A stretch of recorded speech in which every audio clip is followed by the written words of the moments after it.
በእንግሊዝ ፕሪሚየር ሊግ 17ኛ ጨዋታዎች ማንቸስተር ሲቲ ሊቨርፑልና አርሰናል አሸንፈዋል። ቸልሲ ነጥብ ተጋርቷል። ዛሬ ደግሞ ማንቸስተር ዩናይትድ ከሜዳው ውጪ ቪላ ፓርክ ላይ ከአስቶን ቪላ ጋር ይጫወታል። ይህንን ጨዋታ በተመለከተ በዝርዝር የምንመለከተው ጉዳይ አለ። የዝውውር ዜናዎችንም ይዘናል። ቸልሲ ማስፈረም አለበት እየተባለ ያለ ተጫዋች ወደ ሌላ ክለብ ፊርማውን አኑሯል፣ እንመለከተዋለን። ከዛ በተጨማሪም የኦማር ማርሙሽ ወደ ቶትናም ስፐር የሚሄድበት እድል አለ ተብሏል። ከማንቸስተር ሲቲ ደግሞ የባየር ሙኒክን አማካኝ አሌክዛንደር ፓቭሎቪችን ለማስፈረም ፍላጎት አለው የሚሉ ዝርዝር መረጃዎች ወጥተዋል። በስፋት እየተመለከትናቸው የምንቆያቸው ጉዳዮች ናቸው። ከማንቸስተር ዩናይትድ ጋር በተያዘም ደግሞ ከኢንተር ሚላን ዴንዘል ደምፍሪስን ለማስፈረም ፍላጎቶች አሉ በጥር የዝውውር መስኮት የሚሉ መረጃዎችን እየተመለከትን እንገኛለን። ሰላም ጤና ይስጥልን የተወደዳችሁ ስፖርታዊ ጉዳዮቻችን ተጀምሯል። ከትናንትና ጨዋታዎች በኋላ አዳዲስ ጉዳዮችን ይዘን በድጋሚ ተገናኝተናል። በርከት ያሉ ጨዋታዎችን የተመለከቱ አዳዲስ ያልሰማችኋቸውን ጉዳዮች እየነገርናችሁ እንቆያለን። ጨዋታዎቹ እንዴት አለፉ? ትናንትና ግምቶቻችሁን አስቀምጡ ብለን ነበር። በየጨዋታው ላይ መለስ ብለን እንመለከተዋለን። ትናንትና ከነበሩ ጉዳዮች መካከል ብዙ ግምቶች ያልተሳኩ ነበሩ ከአንድ ገማች በስተቀር። ትናንትና የነበሩ ጉዳዮች አስተያየቶቻችሁም መተውልናል። በፕሪሚየር ሊግ ላይ እንግዲህ እንዲህ ብሎ መገመት አይቻልም ያለን አድማጫችን አለ፣ ሺታሬ የተባለ አድማጫችን። ከዛ በተጨማሪ ቸልሲ 3-0 ያሸንፋል ያለም አድማጫችን ነበረ። እንዲሁ በተመሳሳይ የቸልሲን ግምት የማንቸስተር ሲቲን ጨዋታ የአርሰናልን ጨዋታ የገመተ አንድ አድማጫችን ነበረ፣ ኤኖክ ማቴዎስ።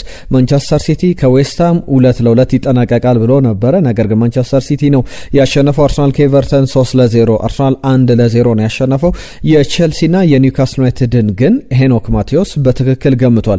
ጨዋታው 2-2 በሆነ ውጤት ተጠናቋል። እንመለስባቸዋለን ጨዋታዎቹን በተመለከተ። ትናንትና ከመጡል መልእክቶች መካከል ነጂብ ነን ያለን አድማጫችን ቸልሲ 3-2 ያሸንፋል ከናይሮቢ።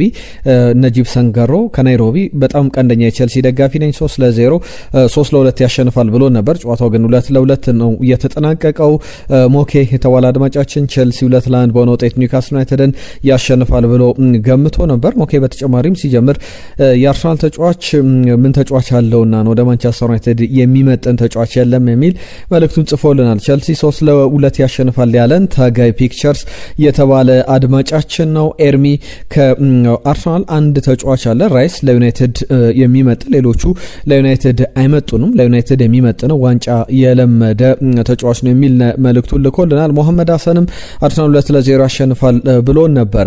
ሙልጌታ ከደቡብ አፍሪካ በልጻፈል መልክ ፔፕ ጋርዲዮላ መኑኝ ዘንድሮ ማንቸስተር ሲቲ ዋንጫውን የሚያሸንፍ ከሆነ በክብር ይለያያል። እስካሁን ካሳካቸው ክብሮች ይልቅ በመጨረሻው ሰዓት ላይ ያሳካው ክብር የበለጠ ይጣፍጥለታል። ፔፕ ጋርዲዮላ የተጫዋቾች ብቻ ሳይሆን የአሰልጣኞችም ጭምር መፍለቂያ ነው ብሎናል። ከደቡብ አፍሪካ በላከል መልእክት ከልብ እናመሰግናለን ስለተሳትፏችሁ። ዛሬም የማንቸስተር ዩናይትድን ግምት ላኩልን። በምናነሳቸው ሀሳቦችም ላይ መልእክቶቻችሁን እንጠብቃለን። በዝርዝር ወደ ጉዳዮቻችን እንለፍ። ከትናንትና ጨዋታዎች እንጀምራለን። በተለይ ደግሞ አስቀድሞ የተደረገው የኒውካስትል ዩናይትድ እና የቸልሲ ጨዋታ በሴንት ጄምስ ፓርክ በጣም በጉጉት ሲጠበቅ የነበረ ጨዋታ ነው። በጣም ባልተለመደ መንገድ ጨዋታው አስቀድሞ ኒውካስትል ዩናይትዶች ገና የመጀመሪያዎቹ 20 ደቂቃዎች ላይ ኒክ ቮልትማደ ባስቆጠራቸው 2 ግቦች መምራት ችለው ነበረ። ከዛ በኋላ ግን ሰከንድ ሃፍ ላይ ኤንዞ ማሬስካ ቡድኑን እንግዲህ በጥሩ መንገድ መልእክቱን ካስተላለፈ በኋላ ጨዋታውን ቀይሮ ምናልባት ማሸነፍ የሚችሉባቸው አጋጣሚዎችም ጭምር ነበሩ። በጣም ጥሩ ፉክክር የነበረው በጣም ከባድ ጨዋታ ነበረ። በሁለተኛው አጋማሽ አንደኛውን ግብ ሪስ ጄምስ፣ ሁለተኛውን ግብ ደግሞ ጆ ፔድሮ አስቆጥረው ጨዋታው 2-2 በሆነ ውጤት ተጠናቋል።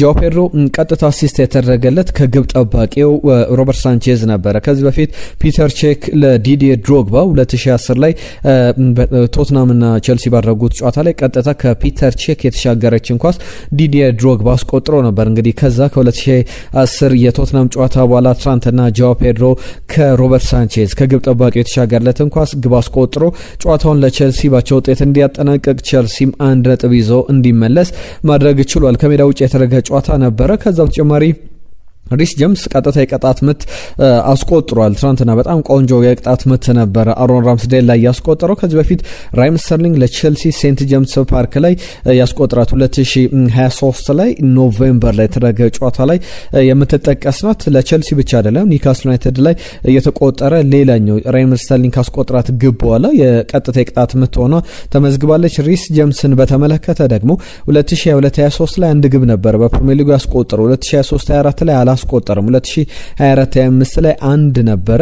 አሁን ግን በዚህኛው የውድድር ዘመን ገና ከወዲሁ 2 ግቦችን አስቆጥሯል። ኒክ ቮልትማደ ቀደም እንዳልኩት በመጀመሪያዎቹ 20 ደቂቃዎች ላይ 2 ግቦችን አስቆጥሮ ነበር። በቼልሲ በኩል እንዲሁ ከዚህ በፊት የሚነሱ ተጫዋቾች አሉ። በአጠቃላይ በፕሪሚየር ሊጉ ታሪክ ሮቢ ፎውለር ለሊቨርፑል፣ ፖል ስኮልስ ለማንቸስተር ዩናይትድ፣ ሰርጂዮ ኩናጌሮ ለማንቸስተር ሲቲ በተለያዩ አመታት ላይ 1994 ላይ 1995 ነው 2019 ላይ በተለያየ ጊዜያት ላይ በመጀመሪያዎቹ 20 ደቂቃዎች ላይ ግብ አስቆጥረው የሚያውቁ ተጫዋቾች ናቸው። ቼልሲ በፕሪሚየር ሊጉ እንግዲህ 2 ግቦች በመጀመሪያው አጋማሽ ተቆጥሮበት በመጀመሪያዎቹ ደቂቃዎች ላይ ሳይሸነፍ ወጥቷል። ከሜዳ ውጭ ያደረገው ጨዋታ ነበረ። ከዚህ በፊት በ3 አጋጣሚዎች ላይ ይህንን ማድረግ ችሏል። ጆ ፔድሮ ከጨዋታው መጠናቀቅ በኋላ ለሮበርት ሳንቼዝ ለሮበርት ነግሬው ነበር በረጅም ኳስ እንዲለቅልኝና 1-1 ከተገናኙ ኳሷን ከተቆጣጠርኩ ግቧን እንደማስቆጠር እርግጠኛ ነበርኩ። ያም ነው የሆነው። የቼልሲ ደጋፊዎች ድጋፋቸውን ከልብ እናመሰግናለን። ማሸነፍ ይጠበቅብናል፣ ነገር ግን እንደዚህ አይነት ከባድ ጨዋታዎችም ከሜዳው ውጪ ይኖራሉ የሚል አስተያየቱን ሰጥቷል። ሁሉም ጨዋታው 2-2 በሆነ ውጤት የተጠናቀቀ ቼልሲም እንግዲህ ነጥብ ይዞ የወጣበት ሆኖ በጣም አስፈላጊ ጨዋታ ነበረ። በተለይ ቶፕ ፎር ላይ ፉክክሩ በጣም ደርቷል። ትናንትና ሊቨርፑል ማሸነፉን ተከትሎ የቼልሲም የነጥብ ልዩነት አስቶን ቪላ በተለይ ከማንቸስተር ዩናይትድ ጋር ከባድ ጨዋታ ይኖርበታል። በተለይ ደግሞ ማንቸስተር ዩናይትድ ዛሬ አስቶን ቪላን የሚያሸንፍ ከሆነ ነጥቡን 29 ማድረስ ይችላል። ሁሉም እንመለከታቸዋለን። ከደረጃው ሰንጠረዥ ጋር በተያያዘ የሚነሱ ነጥቦች አሉ። ሌሎች ጨዋታዎችን እንመልከት። ሌላኛው ጨዋታ 12 ሰዓት ላይ የነበረው የማንቸስተር ሲቲ ጨዋታ ነው። ሃርሊንግ ብራውት ሃላንድ ግብ ያስቆጠረበት ጨዋታ ማንቸስተር ሲቲ 3-0 በሆነ ውጤት ጨዋታውን አሸንፏል። አስገራሚ አይነት መርሃ ግብር ነበረ። ለማንቸስተር ሲቲ በቀላል መንገድ ጨዋታውን አሸንፏል። ከዛ ውጪ ግን ፔፕ ጋርዲዮላ ከጨዋታው መጠናቀቅ በኋላ የሰጠው አስተያየት እንዲሁም ሃርሊንግ ብራውት ሃላንድ የክሪስቲያኖ ሮናልዶን ክብረ ወሰን ያሻሻለበት ጨዋታ ነበረ። ወይም ክሪስቲያኖ ሮናልዶ በእንግሊዝ ፕሪሚየር ሊግ ላይ 103 የፕሪሚየር ሊግ ግቦች ነው ያሉት። አሁን ሃርሊንግ ብራውት ሃላንድ 104ኛ የፕሪሚየር ሊግ ግቡ ላይ ደርሷል። ከክሪስቲያኖ ሮናልዶ ከፍ ብሎ መቀመጥ የቻለበት ውጤት እንዲሁ ግብን ያስመዘገበበት ነበር። አስቀድሞ ማንቸስተር ሲቲ ማሸነፉን ተከትሎ ሊጉን መምራት ጀምሮ ነበር በ37 ነጥቦች ከአርሰናል በአንድ ነጥብ ከፍ ብሎ ያለዋላ። አርሰናል ማታ ላይ ምሽት 5 ሰዓት ላይ አሸንፎ ወደ መሪነቱ ዳግም ተመልሷል። ከፔፕ ጋርዲዮላ ጋር በተያያዘ ከሰሞኑ ሲነሱ የነበሩ ጉዳዮች አሉ። በውድድር ዓመቱ መጨረሻ ላይ ቀደም አድማጫችንም ከደቡብ አፍሪካ ሙልጌታ የጻፈልን መልእክት ነበር። ፔፕ ጋርዲዮላ የውድድር ዓመቱ ላይ መልቀቅ አለበት ብለን መልቀቅ ሊኖርበት ይችላል ወይም ሊለቅ ይችላል፣ የውድድር ዓመቱ ሲጠናቀቅ በክብር ሊሸኝ ይችላል የሚል ሀሳቡን ሲያካፍል ነበር። ከሰሞኑ በብዙሃን መገናኛዎች በስፖርት ብዙሃን መገናኛዎች በስፋት እየተነገረ ያለው ጉዳይ ቢኖር የዚህ የፔፕ ጋርዲዮላ ከማንቸስተር ሲቲ ጋር መለያየት ነው። 10 ዓመት ይሞላል የውድድር ዓመት ሲጠናቀቅ። ያ ማለት ደግሞ ፔፕን በማንቸስተር ሲቲ ረጅም ጊዜ ተመልክተነዋል። የሰር አሌክስ ፈርጉሰን አይነት ዳይነስቲ የገነባ አሰልጣኝ እንደሆነ በትክክል መናገር ይቻላል። እሱም ሲለቅ የሰር አሌክስ አይነት ክፍተትን ሰር አሌክስ ፈርጉሰን በማንቸስተር ዩናይትድ የተውቱን ትልቅ ክፍተት መሙላት ይኖርበታል ቡድኑ ማንቸስተር ሲቲ። የማንቸስተር ሲቲ አመራሮችም ያንን በደንብ ከትኩረት አስገብተው ይመለከቱታል ብለን እናስባለን። ትናንትና የውድድር ዓመቱ ላይ እንግዲህ ቆያለሁ እስከ ውድድር ዓመቱ መጨረሻ ላይ በውድድር ዓመቱ መጨረሻ ደግሞ የሚሆነውን እንመለከታለን የሚል ነገር ፔፕ ጋርዲዮላ አንስተዋል። ከብዙሃን መገናኛዎች ትለቃለህ አትለቅም ተብሎ ተጠይቆ ነበር። ነገር ግን ማረጋገጫ አልሰጠም። አልለቅም በሲቲ ቆያለሁ የሚል። ስለዚህ ሰፊ ድሎች ሊኖሩ ይችላሉ። በተለይ ማንቸስተር ሲቲ ፕሪሚየር ሊጉን አሸንፎ የሚያጠናቅቅ ከሆነ ምን አይነት እድል ይኖረዋል በቀጣይ እንመለከታለን። ከሪያን ቸርኪ ጋር በተያዘ ሌሎችም ተጫዋቾች በጣም በጥሩ ደረጃ ላይ እንዳሉ እየተመለከተን እንገኛለን። ሃርሊንግ ብራውት ሃላንድ አስገራሚ ጉዞ ላይ ይገኛል። አሁንም ቢሆን ያንን የተመለከትንበት ጨዋታ ነው። ሌሎቹን ጨዋታዎች እንመልከት። በተለይ አርሰናል ከኤቨርተን ሊቨርፑል ከቶትናም ያደረጉትን ጨዋታ እናንሳ። አስቀድመን የሊቨርፑል ጨዋታን እንመልከት። ከቶትናም ሆትስፐር ጋር የተደረገው ጨዋታ በጣም ብዙ ድራማዊ ክስተቶች የነበሩበት መርሃ ግብር ነው። ለምሳሌ ሊቨርፑል 2-0 እየመራ ነበር። መጨረሻ ሪቻርልሰን ግብ አስቆጥሮ 2-1 በሆነ ውጤት ጨዋታው ተጠናቋል። 2 የቀይ ካርዶች የነበሩበት 3 ግቦች የተቆጠሩበት 2 ተጫዋቾች እንግዲህ ተቀይረው ገብተው ተቀይረው የወጡበት ጀርሚ ፍሪምፖንግ እንዲሁም ደግሞ አሌክዛንደር አይዛክ ሰከንድ ሃፍ ላይ ተቀይሮ ገባ። 60ኛው ደቂቃ ላይ ግብ አስቆጥሮ ተቀይሮ ወጣ በጉዳት ምክንያት። ጀርሚ ፍሪምፖንግም አሌክዛንደር አይዛክን ቀይሮ ነበር የገባው። 90ኛው ደቂቃ ላይ ደግሞ ተቀይሮ ወጥቷል። ሊቨርፑል ጨዋታውን በጣም ቻውቴክ የነበረ በጣም ድራማዊ ክስተቶች የነበሩበት አይነት ጨዋታ ነው። ነገር ግን ማሸነፍ ችሏል። ኡጎ ኤኪቲኬ ሌላኛውን የሊቨርፑል ግብ ያስቆጠረ ተጫዋች ነው። ትናንትናም ስናነሳው ነበረ አሌክዛንደር አይዛክ በተለይ ቶትናም ሆትስፐር ላይ ግብ ማስቆጠር የሚቀናው ተጫዋች ነው። ሪቻርልሰንም ሊቨርፑል ላይ ብዙ ግቦችን ያስቆጠረ ተጫዋች ነው። ከሁሉም የፕሪሚየር ሊግ ቡድኖች ላይ የበለጠ የሚበረታው ሊቨርፑል ላይ ነው ብለን ስናነሳ ነበረ። ከጨዋታው መጠናቀቅ በኋላም ተመሳሳይ ነገሮችን ማንሳት ይቻላል። አሌክዛንደር አይዛክ በ6 ጨዋታዎች 7ኛ ግቡን ነው በሊቨርፑልም በኒውካስል ዩናይትድም እያለ ያስቆጠራቸው ግቦች። ያ ማለት ደግሞ ብዙ ግቦችን የሚያስቆጥርበት በአብዛኞቹ አጋጣሚዎች ላይ ደግሞ እሱ ባስቆጠረባቸው ጨዋታዎች ቡድኖቹ ያሸነፋሉ። ከሊቨርፑል ጋር በተያዘ እስካሁን በተቃራኒው የሊቨርፑል ተጋጣሚዎች 4 የቀይ ካርዶችን ተመልክቷል። በፕሪሚየር ሊጉ ብዙ የሚባል የቀይ ካርድን በተቃራኒ የተመለከተ አይነት ቡድን ሆኗል። ከቻቬ ሲሞንስ ጋር ክርስቲያን ሮሜሮ በቀይ ካርድ የወጡበት ጨዋታ እንደሆነ ሳነሳ ነበረ። ኡዶጊ እንዲሁም ደግሞ ክርስቲያን ሮሜሮ በአንድ ጨዋታ ከቼልሲ ጋር የቶትናም ተጫዋቾች 2023 ላይ በቀይ ካርድ ወጥተው ነበረ። ሊቨርፑል አሁን ከቶትናም ጋር 35 ጨዋታዎችን አሸንፏል። በተለይ ዌስትሃም ዩናይትድን 38 ኒውካስል ዩናይትድን 37 በማሸነፍ ብዙ ጊዜ እንዲሁም ብዙ ግቦችን የሚያስቆጥርበት አይነት ቡድን ነው። ለቶትናም ግን ከባድ ጊዜ ይመስላል። በተለይ በዚህ በያዝነው የውድድር ዘመን በሜዳው ካደረጋቸው ጨዋታዎች መካከል 11ዱን ተሸንፏል። ብዙ የሚባል ነውና የሚያሳስቡ ነገሮች አሉ። ነገር ግን ሊቨርፑል በጣም ወሳኝ ድል ደረጃውንም ማሻሻል የቻለበት ቶፕ 4 ላይ የቻምፒየንስ ሊግ ቦታ በዋንጫ ፉክክሩ ላይ ምናልባት በጣም ወጥ የሆነ ብቃት ማሳየት የሚችል ከሆነ ለመቀጠል የሚያስችል አይነት ብቃትን ያሳየበት ጨዋታ ሆኖ ተመልክተናል።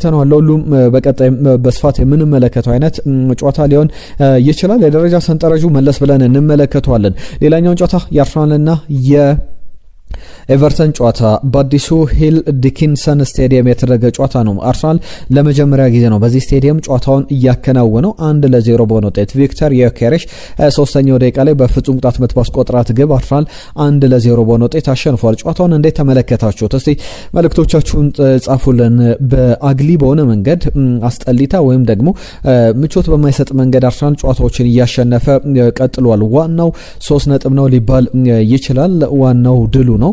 ነገር ግን አንዳንድ ጊዜ ጥያቄዎች ሊፈጠሩ ይችላሉ። አርሰናል በተደጋጋሚ እንደዚህ አይነት ድሎችን እያስመዘገበ ይገኛል። ብዙ ጊዜ ይባላል የዋንጫ አሸናፊ ቡድኖች እንደዚህ አይነት ጉዞችን ሊያደርጉ የግድ ይላል። አርሰናልም በዛ መንገድ ላይ ያለ ይመስላል። ዴክላን ራይስ ደግሞ ሞንስተር የሚባል አይነት ሚድፊልደር እንደሆነ ትናንትናም አርሰናል በዚህ በአስጠሊታው መንገድ ጨዋታውን ቢያሸንፍም በጣም ተቆጣጥሮ ጨዋታውን የበለጠ ብልጫ ወስዶ ነበረ ማለት አይቻልም። ነገር ግን አንድ ያሻሻለው ነገር ትናንትና ከተመለከታችሁ በመጨረሻ ደቂቃዎች ላይ የነበሩ መጣደፎች ከባለፉ ጨዋታዎች ላይ ከሰንደርላንድ ጨዋታ ከአስቶን ቪላ ጨዋታ የበለጠ ቀዝቀዝ ያሉበት በበለጠም የወልቭሱም ጨዋታ የሚጠቀስ ነው። በዚህኛው ጨዋታ ላይ ከነዛ ጨዋታዎች የተሻሉ ናቸው። ነገር ግን አሁንም አርሰናል ጨዋታውን ቀድሞ ገሎ መውጣት የሚችልበትን እድል በደንብ ሳይጠቀምበት የቀረበት የበለጡ እድሎች ነበሩበት። ትሮሳርድ እነ ዙቢሜንዲ የግቡ ቋሚዎች የመለሱባቸው አጋጣሚዎች በደንብ የሚጠቀሱ ናቸው። ከሚኬል አርቴታ ጋር በተያዘ 6ኛ ዓመቱን አክብሯል። ትናንትና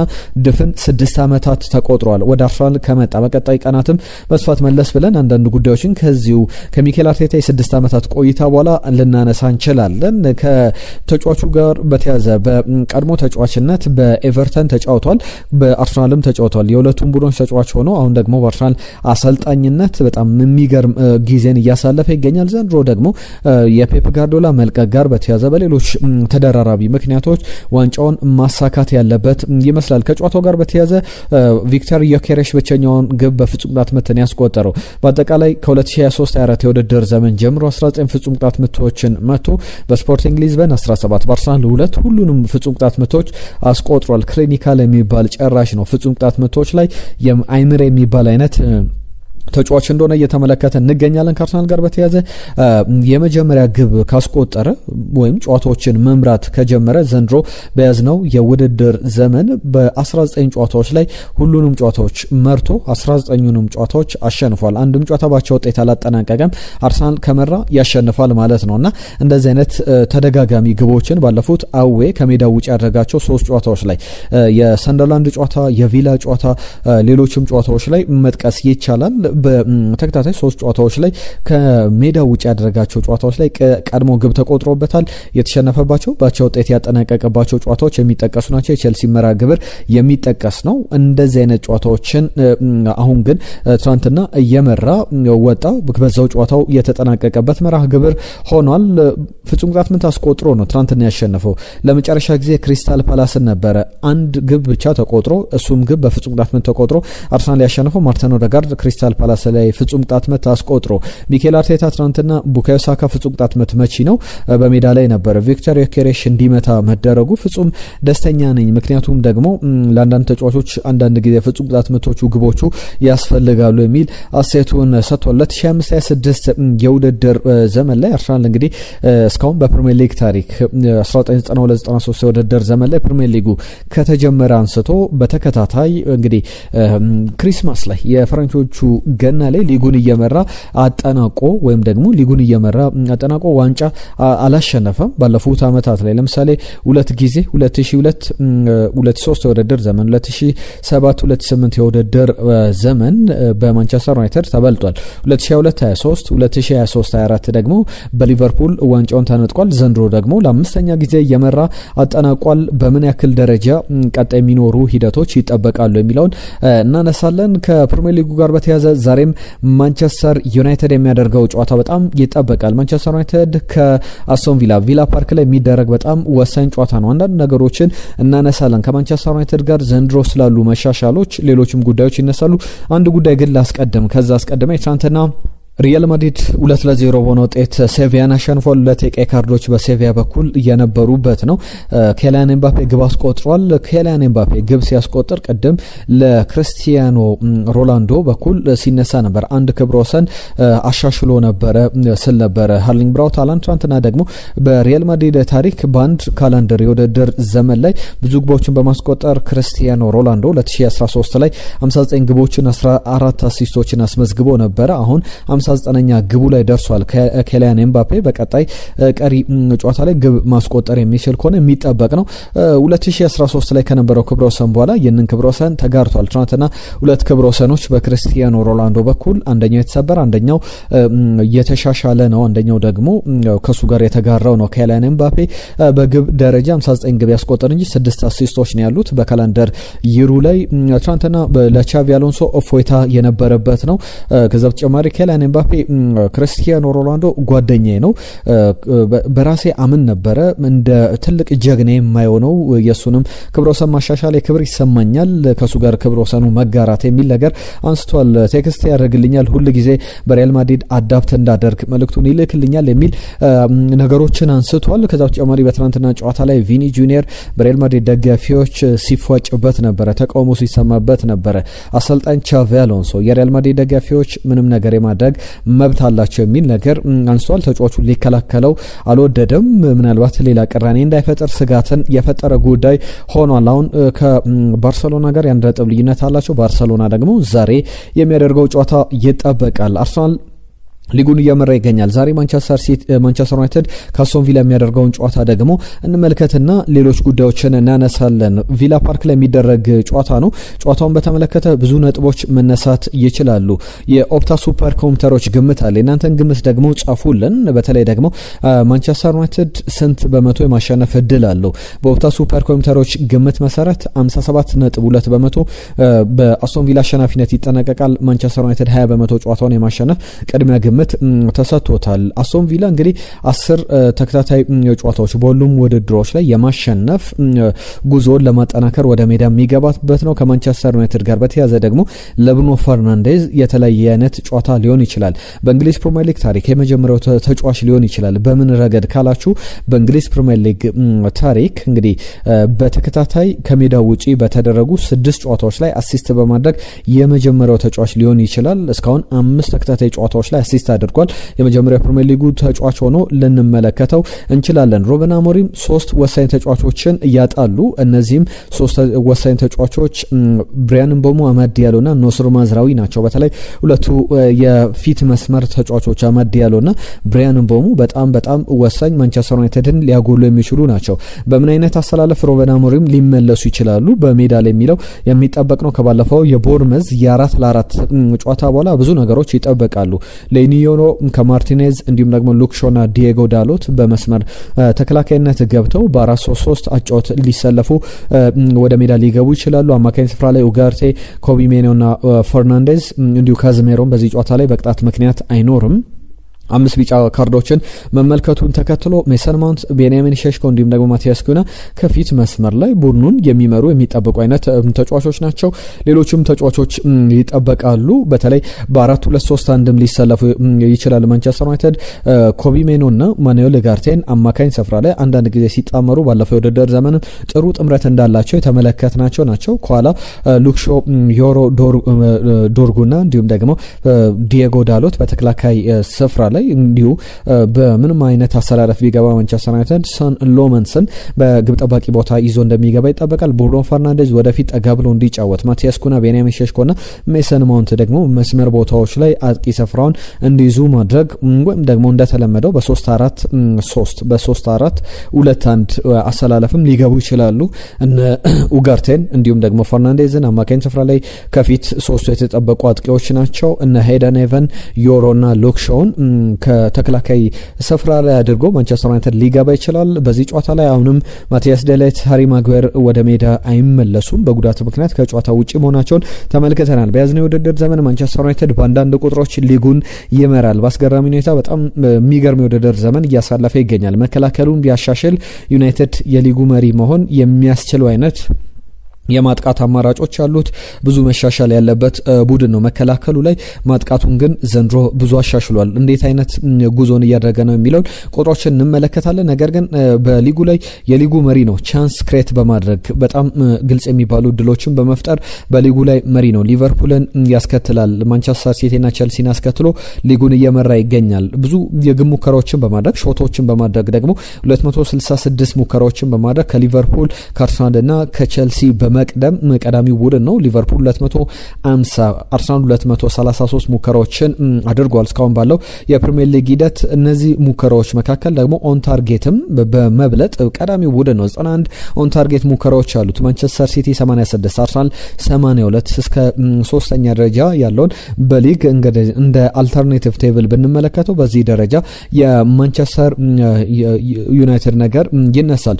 በሊጉ ላይ በያዝነው ውድድር ዘመንና የባለፈው ዓመት ነገሮችን ስናነጻጽር ቅድምም ሳነሳ ነበር።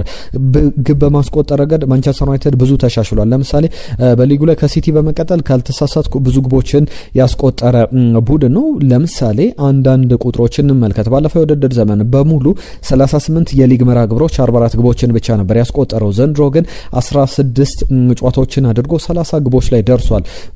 ምናልባት እስከ 20-25 ጨዋታዎች የባለፈው ዓመት ክብረ ወሰኑን የሚያሻሽልበት በጣም ሰፊ እድል አለ። የሩበን አሞሪም ቡድን አሁን መከላከሉን ማሻሻል ብቻ ነው የሚጠበቅበት። ለሁሉም ጨዋታውን ማሸነፍ የሚችል ከሆነ ማንቸስተር ዩናይትድ ወደ ቶፕ 4 መጠጋት የሚችልበት ሰፊ እድል አለ። በተለይ ሌሎች ቡድኖች የሚያደርጓቸው ጨዋታዎች አሉ። ክሪስታል ፓላስ ተጫውቷል፣ 26 ነጥቦች ነው ያሉት። ማንቸስተር ዩናይትድ 4 ንጹህ ግቦች አሉትና ከክሪስታል ፓላስ ገና ሳይጫወት በግብም በልጦ ተቀምጧል። ሌሎችም ሊነሱ የሚችሉ ጉዳዮች አሉ። ሊጉን አርሰናል በ39 ነጥቦች ይመራል። ማንቸስተር ሲቲ 37 ነጥቦች አሉት። አስቶን ቪላ 33፣ ቼልሲ 29 ነጥቦችን ይዟል። ሊቨርፑልም በተመሳሳይ ከቼልሲ እኩል 29 ነጥቦችን ይዞ አምስተኛ ደረጃ ላይ ይገኛል። ማንቸስተር ዩናይትድ ሰንደርላንድን ተከትሎ 27 ነጥቦችን ከያዘው ሰንደርላንድ በአንድ ነጥብ ዝቅ ብሎ ሰባተኛ ደረጃ ላይ ይገኛል። የዛሬውን የቪላ ፓርክ ጨዋታ ማሸነፍ የሚችል ከሆነ ማንቸስተር ዩናይትድ ነጥቡን ወደ 29 ማሳደግ ይችላል። በሚያስቆጥረው የግብ መጠን እንግዲህ ወደ ቼልሲ መቃረብ ይችላል። በእርግጥ ከቼልሲ ጋር ያላቸው የግብ ልዩነት በጣም ሰፊ ነው። የ8 ንጹህ ግብ ልዩነት አለ። ስለዚህ ማሸነፍ የሚችል ከሆነ አምስተኛ ደረጃን ከሊቨርፑል መረከብ ይችላል። በጣም ወሳኝ ነው። ካፒታላይዝ ማድረግ ያለበት ጨዋታ ይመስላል። በዛሬ ምሽት 1:30 ላይ የሚደረግ ነው። ግምቶቻችሁን ላኩልን። ማንቸስተር ዩናይትድ በሚያደርገው ጨዋታ ላይ ምን ያክል እንግዲህ ለማንቸስተር ዩናይትድ አስፈላጊ ጨዋታ እንደሆነ አንስተናል። በነጥብ ደረጃ በሌሎች በስነ ልቦናም ደረጃ በጣም ማንቸስተር ሲቲን በሌሎችም ቡድኖች ባላቸው ተፎካካሪነት ደረጃ ለመቀጠል የማንቸስተር ዩናይትድ የውድድር ዘመንም ሻርፕ ሊደረግበት የሚችል አይነት ጨዋታ ነው ይጠበቃል። ለሁሉም ከጨዋታው በኋላ አዳዲስ ጉዳዮችን በዚህ መርሃ ግብር ላይ ይዘን እንመለሳለን። ሌሎች ሀሳቦችን ደግሞ እናንሳ። ከምናነሳቸው ጉዳዮች መካከል እንግዲህ አርሰናል ወደ መሪነቱ መጥቷል። ከሊጉ ጨዋታዎች ጋር ወጣ ብለን ደግሞ ዝውውር ጉዳዮችን እናንሳ። የማንቸስተር ዩናይትድ፣ የቼልሲ፣ የሲቲ ዝውውሮች በስፋት ይነሳሉ። ከሲቲ ጋር ሁለት ዝውውሮች አሉ። አንደኛው ኦማር ማርሙሽ ወደ ቶትናም ሆትስፐር፣ ግብጻዊ ተጫዋች ዘንድሮ ሬርሊ ነው ጨዋታዎችን እያደረገ የሚገኘው። በተለይ ደግሞ ሌሎቹ እነ ዶርኩ ከዛ በተጨማሪ ሌሎችም ተጫዋቾች እነ ሪያን ሼርኪ፣ ፊል ፎደን በጣም በጥሩ ብቃት ላይ መገኘታቸውን ተከትሎ ብዙ እድሎችን እያገኘ አይደለም፣ ጉዳትም እየፈተነ ይገኛል። አሁን አፍሪካ ዋንጫ ላይ ከግብጽ ብሔራዊ ቡድን ጋር ይገኛል። ዛሬ የአፍሪካ እግር ኳስ ዋንጫ ይጀምራል። በሞሮኮ የሚደረግ ጨዋታ ነው። ሞሮኮ ከኮሞሮስ ጨዋታቸውን አድርገው ይጀምራሉ። በቀጣይ ጊዜያት ላይ ስለ አፍሪካ ዋንጫ ብዙ ነገሮችን እናነሳለን። ዛሬ የሚጠበቅ ጨዋታ ይኖራል።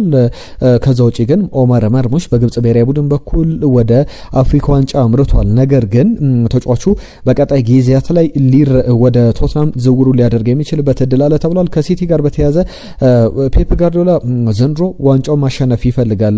ከዛ በተጨማሪም ከፕሪሚየር ሊግ አሸናፊነት በኋላ በሲቲ አሰልጣኝነት ላይቀጥል ይችላል እንዳልነው ነው። ለዚህም ቦኑ ማጠናከር ይፈልጋል። በጥር ለቀጣይ ጊዜያትም የረጅም ጊዜ የሮድሪ ተተኪ ይሆናል ተብሎ የሚጠበቀውን አሌክዛንደር ፓቭሎቪችን ከባየር ሙኒክ ማስፈረም ይፈልጋል። ባየርን ግን የቀጣይ ጊዜ እቅዱ አድርጎ የያዘውን ተጫዋች በቀላሉ ይለቃል ተብሎ አይታሰብም። ከቼልሲ ጋር በተያያዘ አንድ ሁለት ጉዳዮችን ላንሳ።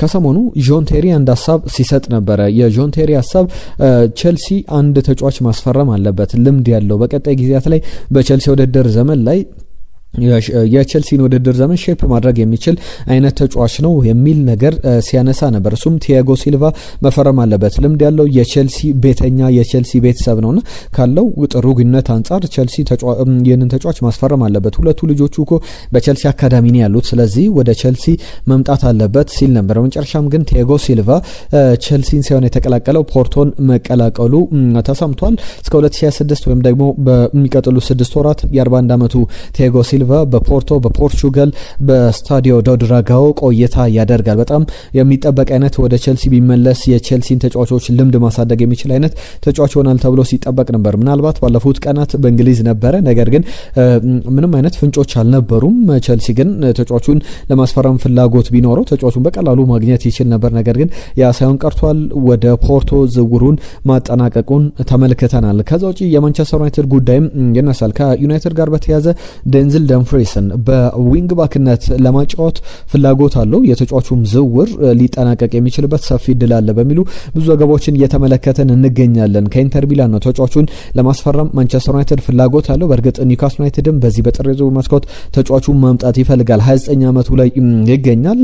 ባለፈው የውል ማፍረሻው 25 ሚሊዮን ፓውንድ አካባቢ ነበር። አሁን የውል ማፍረሻው ከዛም አነስ ባለ መንገድ ሊጠናቀቅ የሚችልበት እድል አለ። ማንቸስተር ዩናይትድ ይህንን ተጫዋች ማምጣት የሚችል ከሆነ በጣም የሚደነቅ የዝውውር መስኮት ሊኖረው ይችላል። በተለይ ደግሞ ሌላኛው በጣም በትልቅ ደረጃ የሚጠበቀው የሩበን ኔቬሽ ጉዳይ ነው።